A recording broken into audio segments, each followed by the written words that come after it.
தான் வெற்றி பெற்றால் 1974ஆம் ஆண்டில் இலங்கைக்கு தாரை வார்க்கப்பட்ட கச்சத்தீவை மீட்க நடவடிக்கை மேற்கொள்ளப்படும் என தனது பரப்புரையில் முன்னாள் முதல்வர் ஓ பன்னீர்செல்வம் உறுதியளித்தார்.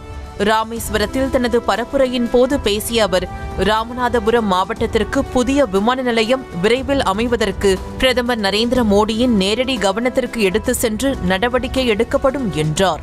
கச்சத்தீவை மீட்டு மீண்டும் இம்மாவட்ட மக்களிடையே வழங்குவதற்கு என்னுடைய பணியை கடமையை ஆற்றுவேன் என்பதை இந்த நல்ல நேரத்திலே தெரிவித்துக் கொள்ள கடமைப்பட்டிருக்கின்றேன். தமிழர்களை அழித்ததன் விளைவாக பிச்சை எடுத்த இலங்கைக்கு நம் நாட்டு பணத்தை பிச்சை போட்டவர்தான் பிரதமர் மோடி என்றும், அப்போது கச்சத்தீவை மீட்டிருக்கலாம் எனவும் திமுக அமைப்பு செயலாளர் RS பாரதி விமர்சித்துள்ளார். இலங்கை மக்கள் அரசு செய்த துரோகம், எங்களை அழிக்க நினைத்தார்கள். தமிழ் இனத்தையே அழிக்க நினைத்ததனுடைய விளைவு இன்றைக்கு திவாலாகி பிச்சைக்கார நாடாகிவிட்டது இலங்கை. அப்படி பிச்சை எடுத்துக் கொண்டிருக்கிற இலங்கைக்கு பிச்சை போட்டவர் தான் இன்றைய பிரதமர். இந்தியாவுடைய பணத்திலிருந்து ஏறத்தாழ 34,000 கோடி கொடுத்திருக்கிறார். அப்பொழுது கேட்டு வாங்கியிருக்கலாம் அல்லவா கச்சத்தீவை?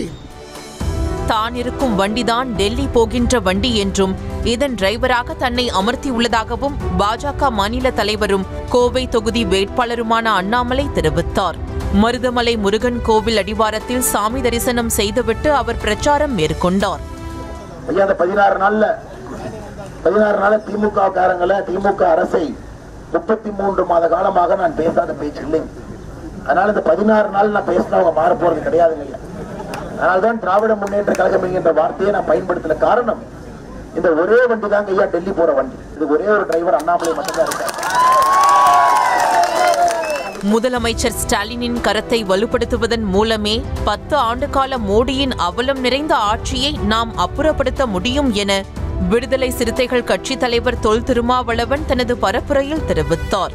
அண்ணன் தளபதி அவர்களின் கரத்தை வலுப்படுத்துவதன் மூலம்தான் கடந்த 10 ஆண்டுகால மோடியின் அவலம் நிறைந்த ஆட்சியை நாம் அப்புறப்படுத்த முடியும்.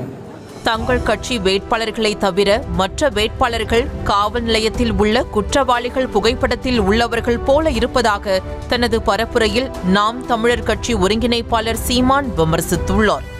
அப்படி பாரு, எல்லா கட்சி வேட்பாளரையும் பாரு, இந்த போலீஸ் ஸ்டேஷன்ல இருக்கிற அக்கிஸ்ட் மூஞ்சியையும் அதையும் பாரு, ஏதாவது வேறுபாடு இருக்கான்னு பாரு. ஒரு தடவை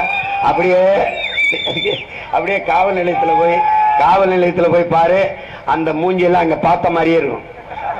ஆனா என் பிள்ளைகளை பாரு, கல்லூரியிலிருந்து நேர அப்படியே மருத்துவமனை அப்படியே வேலை பார்த்திருந்தது நேர வந்த மாதிரி பூரா பேராசிரியர்.